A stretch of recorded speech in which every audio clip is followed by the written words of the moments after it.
wabarakatuh warahmatullahi wabarakatuh. Selamat pagi, salam sejahtera buat kita semua. Jumpa lagi di Adipur Rosita ya, Bahasa Indonesia. Kali ini paket C, kelas 12. Modul yang kita gunakan adalah modul tema 13. Unit 1, ya, kita ambil sumbernya ada dari buku dan dari internet. Oke. Kali ini kita bahas tentang mengonstruksi teks sejarah. Kalau pertemuan sebelumnya kita membahas tentang surat lamaran pekerjaan. Nah, kali ini bicara tentang teks cerita sejarah. Ya, apa saja teks cerita sejarah? Kita harus tahu dulu apa itu pengertian teks cerita sejarah. Teks sejarah itu adalah teks yang berisi peristiwa masa lampau yang memiliki nilai-nilai penting bagi kehidupan bangsa maupun bagi individu kita sendiri. Oke, itu dia pengertian dari teks sejarah. Nah, apa arti dari mengonstruksi? Mengonstruksi adalah menggali, ya, menggali, memahami, dan merumuskan pesan atau pelajaran yang bisa kita petik dari peristiwa sejarah untuk diterapkan di masa saat ini. Itu dia tujuan dari mengonstruksi atau maksud dari mengonstruksi. Oke, nilai-nilai apa saja yang bisa kita konstruksi? Bisa nilai dari keteladanan. Nah, dari keteladanan ini bisa kita ambil dari sikap pahlawan, ya, bisa tokoh, bisa rakyat dalam memperjuangkan sesuatu. Tuh dia.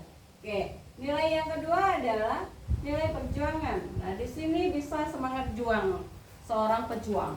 Oke, sifatnya itu pantang menyerah, rela berkorban demi bangsa. Itu dia nilai perjuangan.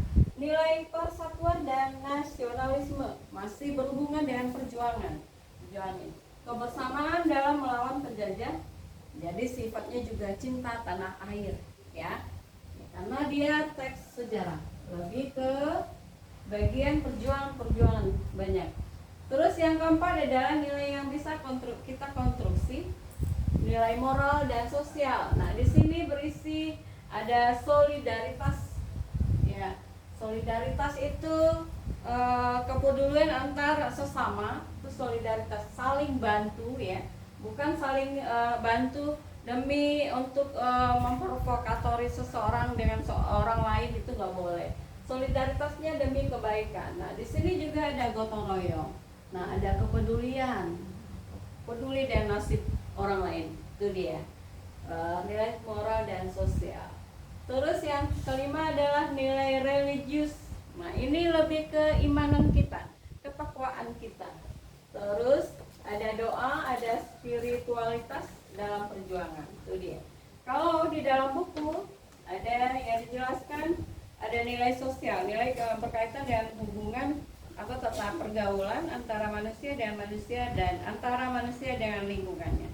Dan nilai moral di sini dijelaskan nilai yang dapat memberikan atau memancarkan petuah atau ajaran, ya, bersangkut dengan etika, perilaku, dan moral. Oke. Terus di sini ada nilai budaya. Kalau yang dari internet, nilai budaya itu tidak disebutkan. Nah, kalau dalam buku kita, nilai budaya adalah nilai yang berhubungan dengan kebiasaan, adat istiadat seseorang, ya, di daerah tertentu dan pola pikir masyarakat. Oke. Ada nilai agama. Nilai agama di situ termasuk, nah ini nilai religius, ya, itu nilai agama. Sini nilai yang berkaitan dengan norma-norma agama. Ada nilai psikologi, adalah nilai yang berkaitan dengan kondisi kejiwaan atau batin tokoh-tokohnya yang terdapat di dalam cerita. Terus ada nilai pendidikan di sana. Nilai pendidikan berarti yang berhubungan dengan perilaku yang baik, dewasa maupun yang bermanfaat. Nah, ada nilai pendidikan juga ada.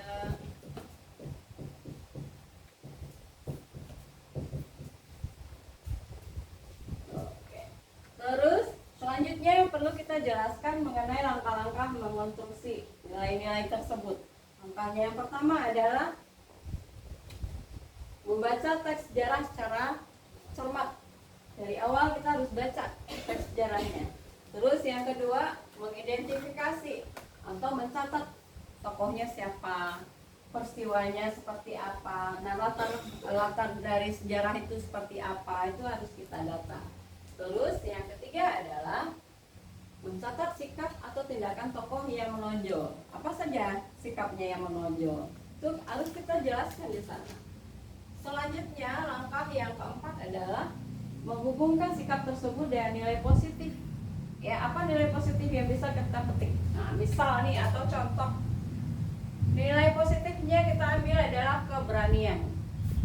Keberanian berarti termasuk ke nilai perjuangan. Itu dia, kita menghubungkan sikap tersebut dengan nilai positif.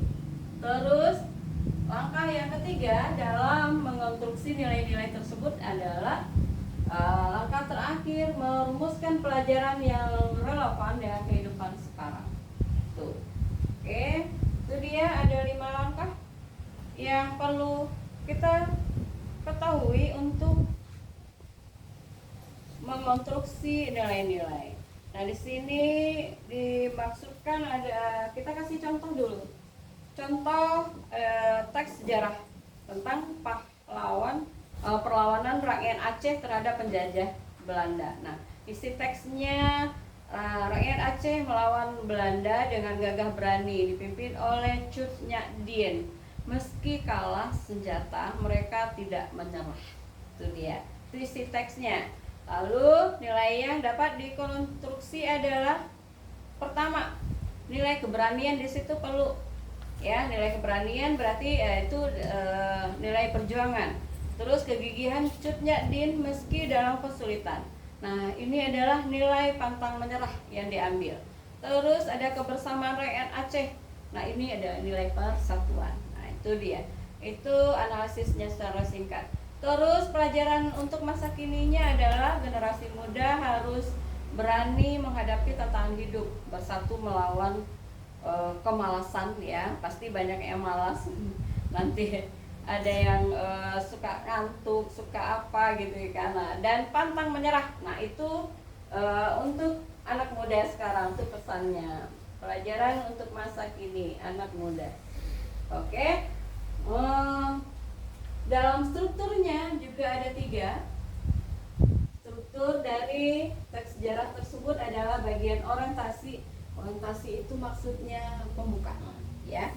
Dalam pembukaannya, dalam awal-awal cerita, nah itu tentang pengenalan dulu. Ini pembukaan di sini.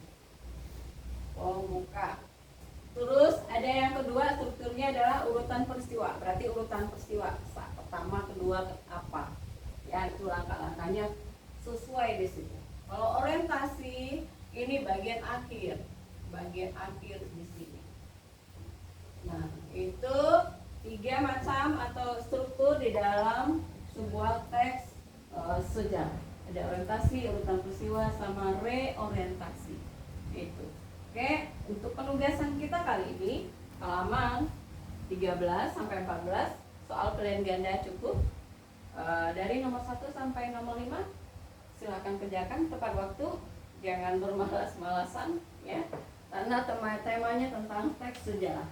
Oke, kita cukupkan sekian pertemuan kita kali ini, materi singkat, semoga mudah dipahami. Sampai jumpa lagi untuk pertemuan selanjutnya. Selamat pagi, assalamualaikum warahmatullahi wabarakatuh.